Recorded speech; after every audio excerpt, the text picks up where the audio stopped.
On enchaîne avec la question de Griffon. Peux-tu nous parler de la mission Taranis? Bonjour Griffon. Taranis est un petit satellite qui doit être lancé cette année par le CNES à bord d'une fusée Vega. Il a été conçu pour étudier ce qu'on appelle les phénomènes lumineux transitoires.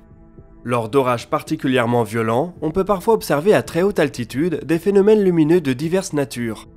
Le physicien écossais Charles Thomson Wilson avait prédit leur existence dès les années 20, et certains pilotes d'aviation ont rapporté des observations concordantes pendant des décennies, mais les météorologues ont refusé d'y croire jusqu'à l'arrivée des premières preuves concrètes à la fin des années 80. Ces phénomènes peuvent être de formes et de couleurs différentes. Ils peuvent survenir à des altitudes comprises entre 20 et 100 km.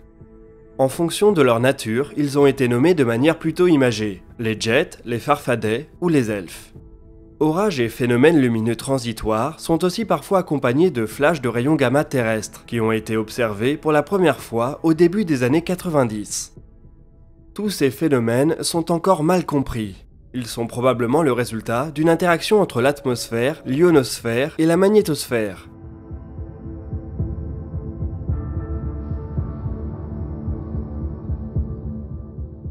Pour aider à démêler tout ça, Taranis est équipé de caméras, d'un détecteur de rayons X et rayons gamma, d'antennes et d'un magnétomètre.